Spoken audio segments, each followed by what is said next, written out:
Dans ce module 5, donc, nous allons voir comment agir sur le diabète avec la révolution microbiotique. Docteur, comment vous pouvez donc nous expliquer le lien entre l'équilibre du microbiote et le diabète? Très simplement. Très simplement, mais peut-être que pour ceux qui n'ont pas suivi les modules précédents ou qui vont prendre en route en fonction de leur envie, je vais répéter. De toute façon, c'est bien de répéter cet élément fondamental qui se trouve au sein de la barrière intestinale. C'est l'existence de 4 barrières. Je le répète, l'intestin, ou plutôt le corps humain, est protégé par rapport à ce qu'il absorbe, ne sachant pas ce que contiennent les produits qu'il va absorber. La vie lui a donné à notre intestin 4 barrières différentes, de textures différentes et de compositions différentes. La première, elle est simple, c'est un mucus épais, un peu comme la salive, mais en beaucoup plus épais. Ensuite, vous avez les bactéries. L'ensemble de ces bactéries, je le répète, pèsent 1,5 kg à 2 kg. Ils tapissent l'intestin. Ces 2,5 kg, il y en a 3 familles. Firmicutes, bactéroïdes et actinos. Ces 3 familles nous protègent un petit peu contre toutes les agressions. Ensuite, ces bactéries se posent sur la muqueuse intestinale, qui est composée, je vous le rappelle, de cellules jointives,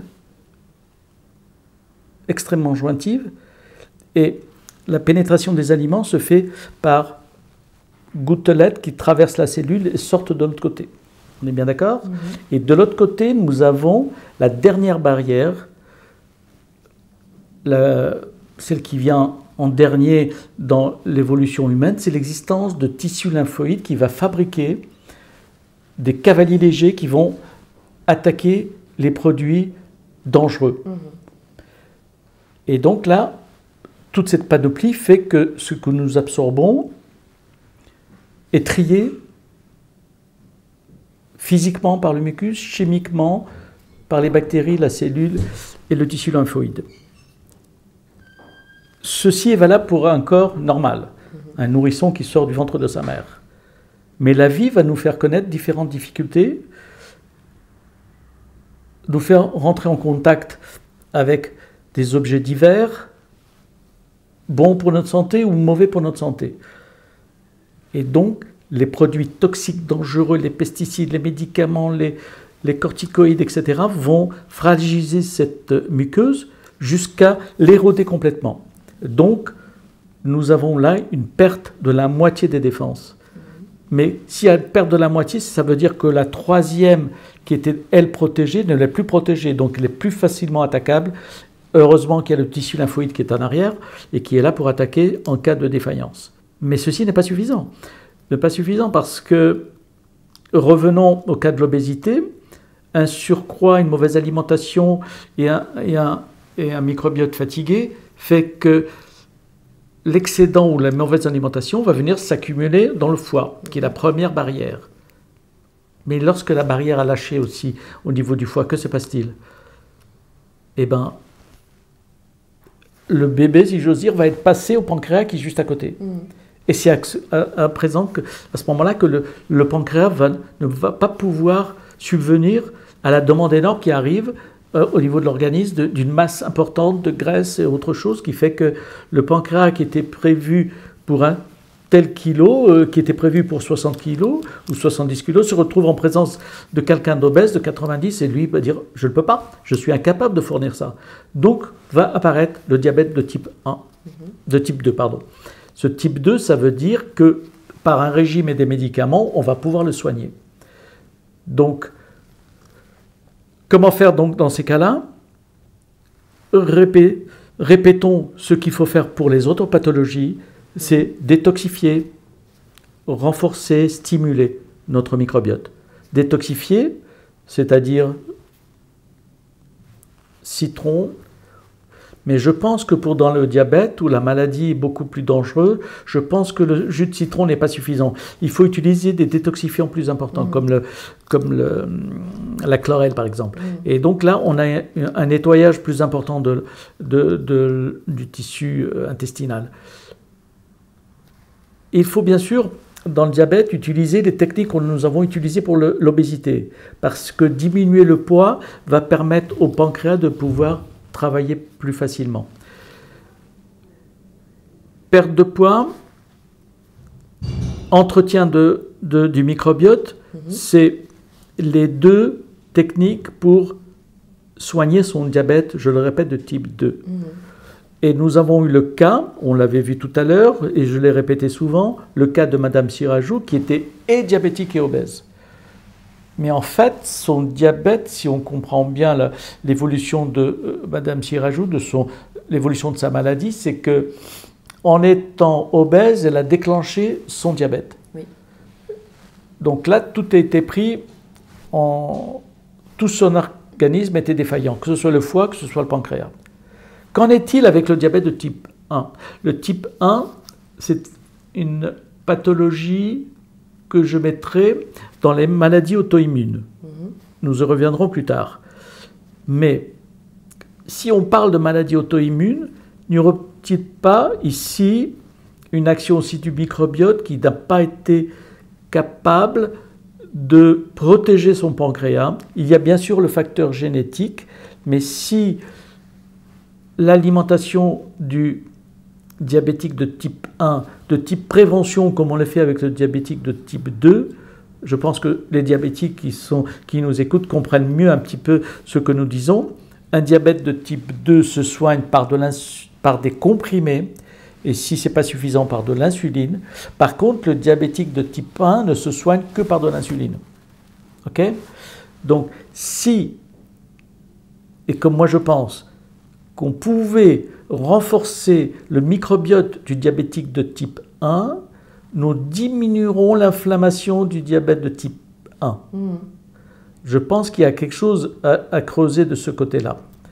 Moins d'inflammation, je pense que le pancréas le ressentira immédiatement. Ceci dit, et à mon avis, et ça a été prouvé par les études récentes, la prévention du diabétique type 1 ou type 2 se fait in utero. C'est-à-dire qu'une femme enceinte, à présent, et pour certains gynécologues, traite ses patients comme des diabétiques. Un excès de poids de, disons, 8 kg, 9 kg, doit tirer l'alerte. Quelle est la femme enceinte qui n'a pas pris 12, 13, 20 kg ? C'est monnaie courante. Mais actuellement, sachant que, avec le développement de l'épigénétique, c'est que in utero, le fœtus va enregistrer toutes les variations de sucre. Et ça a été démontré que même 10 ans après, 20 ans après, 30 ans après, le fœtus devenu adulte est marqué au fer rouge par les excès qu'a fait sa maman in utero. Trop de sucre, marquage et déclenchement du diabète 1 ou 2 beaucoup plus tard. D'où cette notion de prévention, d'éviter le maximum et le poids et l'inflammation, donc agir à ces deux niveaux, et nous verrons ça plus tard au niveau de prochain module, que perdant du poids, améliorant le microbiote, on pourrait diminuer le risque de diabète de type 1, qui eux, théoriquement, sont inéluctables. Mais je ne sais pas si ils sont complètement inéluctables ou si on peut faire quelque chose pour eux. Et ceci va être valable pour ce que nous avons dit pour l'obésité tout à l'heure. Comme tout le monde, et vous, Amandine, entre midi et 2, nous sommes tous bousculés. Et ici, nous sommes dans un quartier de bureaux. Je vois toutes les jeunes filles, jeunes gens. Je pense que les patrons doivent manger dans un bon restaurant. Tous ces jeunes se bousculant dans ces petites boîtes qui délivrent des sandwichs plus ou moins de bonne qualité. Et cette alimentation rapide nous fait oublier les règles, et là je parle de règles et de régime, mais on ne dirait pas à une voiture qui roule au mazout de parler de l'obligation de marcher au mazout, parce que ça nous paraît naturel, mais on ne mettrait pas, sauf moi, du super dans une voiture au mazout. C'est ce que j'ai fait l'année dernière. Elle a calé, elle n'a pas avancé d'1 kilomètre. Je suis tombé en panne. Donc, ce qu'on ne peut pas faire pour la voiture, pourquoi le fait-on pour notre organisme? Donc, manger fast-food, et si vous voulez, si vous pouvez noter ce que je vais vous dire, parce que c'est un petit problème mathématique très simple. Si vous n'avez pas un équilibre, comment vous voulez construire du muscle? Comment vous voulez construire notre tissu graisseux, notre tissu osseux, si vous ne mangez pas un minimum de choses? Et le drame qui s'annonce dans les années à venir, c'est que les femmes, avec la maturité, au-delà de 49 ans, vont commencer à perdre leur masse musculaire. Jusqu'à présent, on s'inquiétait surtout de l'ostéoporose. L'ostéoporose, tout le monde parle d'ostéoporose, des vitamines D, etc. Il faut manger beaucoup de calcium, il faut beaucoup de vitamine D. Mais ceci n'est rien par rapport à la sarcopénie. C'est le nom qu'on donne à la carence en muscles. Donc, que ce soit pour les diabétiques, que ce soit pour les obèses, n'oubliez pas de manger mieux, de diminuer les choses toxiques, de prendre des choses privilégiées que nous avons vues et que nous verrons encore dans les modules suivants, qu'il faut savoir équilibrer son repas. Et manger protéiné n'est pas un drame. Le mot de protéine fait peur parce que dans le langage courant, on a toujours fait, comme avec le docteur D, manger énormément de protéines. Et à cette époque, qui remonte pas si loin, manger des protéines, il y avait le risque d'atteinte rénale. Mais ceci n'est qu'un infime problème. Les insuffisants rénaux, sont très rares quand même. Il n'y a pas d'insuffisance rénaux, comme on dirait des hypertendus. C'est une infinitésimale, c'est une fois sur 1000. En dehors de ces cas-là, qui eux ne peuvent pas manger de protéines, tout le monde doit manger des protéines. C'est la base de notre muscle. Nature, c'est la base de notre cœur, de nos organes qui sont constitués de protéines. Savez-vous que chaque personne doit manger 1 gramme, 1,5 gramme par kilo? Si vous pesez 60 kg, donc il faut 1 gramme, ça ferait 60 grammes. 1,5 gramme, ça nous ferait 90 grammes. Mais qui mange 90 grammes? Qui mange 90 grammes? Sachant que ce que vous mangez au niveau de la viande, du poulet, ça ne représente qu'une infime partie. 100 grammes de poulet, c'est quoi? C'est 20 grammes de protéines. Pareil pour le poisson. Quand vous avez dit je mangeais 2 poissons, qui faisaient chacun 50 grammes, ça vous donne quoi? Ça vous donne 20 grammes de protéines simplement. Par rapport aux 90 grammes, si j'ajoute 20 grammes à midi, 20 grammes le soir, nous avons que 40 grammes au lieu de 90 grammes.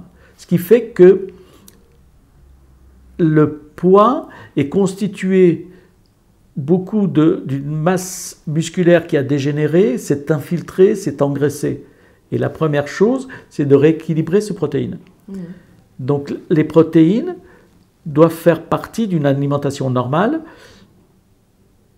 de même que les glucides, mais sans évoquer le problème auquel nous sommes confrontés actuellement, nous avons découvert que les Américains ont volontairement forcé la prise de glucides qui dépasse dans les normes, qui dépassent les 50%, qui sont à presque 55%. En fait, nous devons manger beaucoup moins que ça. Si nous pouvons rester en dessous de 50%, ce serait beaucoup mieux. Ce qui m'amène à dire que si on diminue les glucides, comment allons-nous faire pour équilibrer notre organisme en lipides? Eh bien, ce que nous verrons dans les modules suivants, c'est que il n'est pas dangereux, au contraire, de manger plus de lipides. On nous a fait peur, toujours par un problème médico-économiques, on nous a poussé à diminuer notre ration de lipides ou de la diminuer de façon artificielle par des médicaments qui viennent d'outre-Atlantique. Alors, en équilibrant glucides à 50%, en augmentant les lipides à plus de 40% et en restant à 1 gramme de protéines par kilo de poids, nous avons comme ça un équilibre nutritionnel qui va, en plus de l'équilibre microbiotique et en plus d'apporter des nutriments, des aliments essentiels qui vont enrichir notre corps, nous réglons du même coup le problème du diabète et de l'obésité. Mais la chose essentielle, en dehors de ce taux de protéines qu'il faut absolument respecter, le message que je veux dire aujourd'hui, comme tout à l'heure, sauvons, j'allais dire le soldat Ryan. Notre soldat Ryan, ici, c'est notre microbiote. Il faut entretenir, sauver nos microbiotes. Vous qui êtes obèse ou diabétique, pensez à lui et lui vous le rendra en vous redonnant un corps de rêve comme celui de Madame Sirajou, qui n'a rien à voir avec ce qu'elle était il y a à peine 2 ans et demi. Très bien, donc nous avons vu dans ces 5 premiers modules comment le régime microbiotique luttait notamment contre la prise de poids et le diabète, et dans le module suivant, nous allons voir comment ce régime agit contre les maladies auto-immunes cette fois.